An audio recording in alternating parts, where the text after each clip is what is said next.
Long রুটকে কেন্দ্র করে বহরে 1 ইউনিট নন এসি ভারতীয় ব্র্যান্ডের বাস অ্যাড করে নিল সোনারতরী পরিবহন। আসসালামু আলাইকুম। আজ এই নতুন ভিডিওতে আপনাদের সাথে শেয়ার করব সোনারতরী পরিবহনের বহরে যুক্ত হওয়া 1 ইউনিট ভারতীয় ব্র্যান্ডের বাস সম্পর্কে।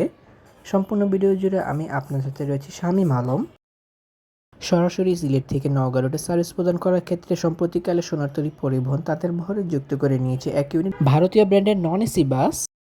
তবে ফ্যাক্ট হলো এটি কি আসলে সোনারতরী পরিবহন নাকি নামধারী সোনারতরী পরিবহন সেই সম্পর্কে এখন পর্যন্ত কোনো বিস্তারিত তথ্য পাওয়া যায়নি। ভারতীয় ব্র্যান্ড আশোক লেল্যান্ড B1818 এর update version Ashok Leyland Eagle 180 Prime মডেলের চেসিসের উপর নির্মাণ করা হয়েছে সোনারতরী পরিবহনের এই বাসটিকে।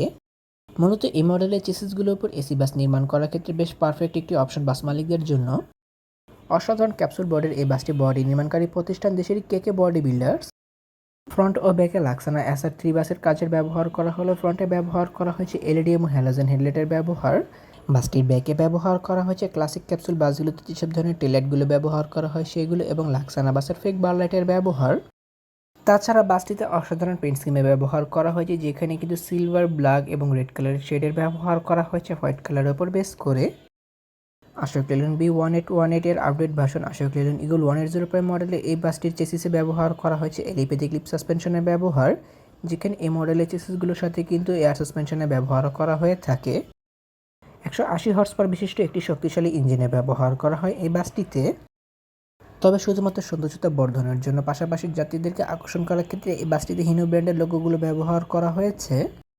ওভারঅল বাসটির front, back side, body finishing এবং কালার কম্বিনেশনের কাজগুলো অনেক সুন্দর করে করতে পেরেছে কেকে বডি বিল্ডার্স এই বাসটির উপর, যেখানে বাসটির ফ্রন্ট ও ব্যাকের কাজ কিন্তু আমার কাছে বেশি ভালো লেগেছে। তাছাড়া পেইন্ট স্কিমের কাজও কিন্তু অনেক সুন্দর করে করা হয়েছে এই বাসটির উপর। অনেক তো বাসটির বাইরের অংশ ঘুরে দেখালাম, চলুন এবার একটু বাসটির ভেতরের অংশ থেকে ঘুরে আসা যাক। কেকে বডি বিল্ডার্স এই বাসটির ড্যাশবোর্ডের অনেক সুন্দর কাজের উদাহরণ দিতে পেরেছে, যেখানে চালকের আসনের কাছে ব্যবহার করা হয়েছে সম্পূর্ণ এই গাড়িটি পরিচালনা করা সকল সরঞ্জামাদি। গাড়ির ভেতরে ভাইলাইটিং কন্ট্রোল দিয়ে সম্পূর্ণ চালকের আওতাধীন এবং রিয়ার ভিউ ক্যামেরা টিভিসিটি ড্যাশবোর্ডে ব্যবহার করা হয়েছে। তাছাড়া বাসটির সামনের সিলিংয়ের ডেকোরেশনটি অনেক সুন্দর করে করা হয়েছে, যেখানে কিন্তু ফাইবার ডেকোরেশনে ব্যবহার করা হয়েছে এবং হরেক রকমের লাইটিং ডেকোরেশনে ব্যবহারও করা হয়েছে। 2x2 ফরমেশন মানে ইকোনমি ক্লাস ফরমেশন এবং সর্বশেষ হতে 5টি সিট দিয়ে এই বাসটিতে ব্যবহার করা হয়েছে সর্বমোট 41টি সিটের ব্যবহার, যেখানে কোনো সিটের সাথে লেগ রেস্টের ব্যবহার করা হয়নি, কিন্তু ব্যবহার করা হয়েছে হিউজ পরিমাণ লেগ স্পেসের ব্যবহার পা মেলিয়ে বসার জন্য। 10.5 মিটারের এই চেসিসটিতে 10টি রো দেওয়ার পর কিন্তু লেগ রেস্ট দেওয়া তেমন একটা পসিবল হয় না। তাছাড়া বাসটির ভেতরে সৌন্দর্যতা বর্ধনের ক্ষেত্রে হোয়াইট, পিঙ্ক এবং ব্লু কালারের চেন লাইটিং ডেকোরেশনের পাশাপাশি রুম লাইটিং ডেকোরেশনের কাজ করা হয়েছে, যার জন্য এই বাসটির ভেতরের সৌন্দর্যতা আরও অনেকটা সুন্দর করে ফুটে উঠেছে বলে আমি মনে করি। সিটগুলো সম্পর্কে বলতে গেলে প্রতিটি সিট বেশ বড় এবং আরামদায়ক। যাত্রীদের কমফোর্টেবল এনশিওর করার জন্য প্রতিটি সিটে বেশ ভালো পরিমাণে স্পেস দেওয়া হয়েছে, যেখানে এই সিটগুলোতে হাফ লেদার এবং হাফ মখমল কাপড়ের ব্যবহার করা হয়েছে। অধিক সময় বসে জার্নি করার ক্ষেত্রে এই সিটগুলো নিয়ে যাত্রীদের কোনো প্রকার ক্লান্তি অনুভব হবে না। প্রতিটি সিটের সাথে হিউজ পরিমাণ লেগ স্পেসের ব্যবহার করা হয়েছে পা মেলিয়ে বসার জন্য। প্রতিটি সিটের সাথে অ্যাডজাস্টেড হেডরেস্ট এবং অ্যাডজাস্টেড নিক পিলোর ব্যবহার করা হয়েছে কভারের নিচে। অ্যাডজাস্টেবল হ্যান্ডরেস্ট পাশাপাশি সিট ফর আনফুল সিস্টেম চাবির ব্যবহার করা হয়েছে, যা যাত্রী নিজের প্রয়োজন মোতাবেক ব্যবহার করতে পারবে বলে আমি মনে করি। প্রত্যেকটি সামনের সিট থেকে পেছনের সিটের ডিস্টেন্স বেশ ভালো মাপে রাখা হয়েছে এবং পায়ের কাছে ব্যবহার করা হয়েছে ফুটরেস্টের ব্যবহার পা মিলিয়ে বসার জন্য। চিপ জুস স্ন্যাক্স ক্যারি করার জন্য ইন্ডিয়ান ঝুড়ি ব্যবহার করা হয়েছে কভারের নিচে। প্রতিটি সিটের সাথে সেম একই ধরনের সুযোগ সুবিধাগুলো রয়েছে।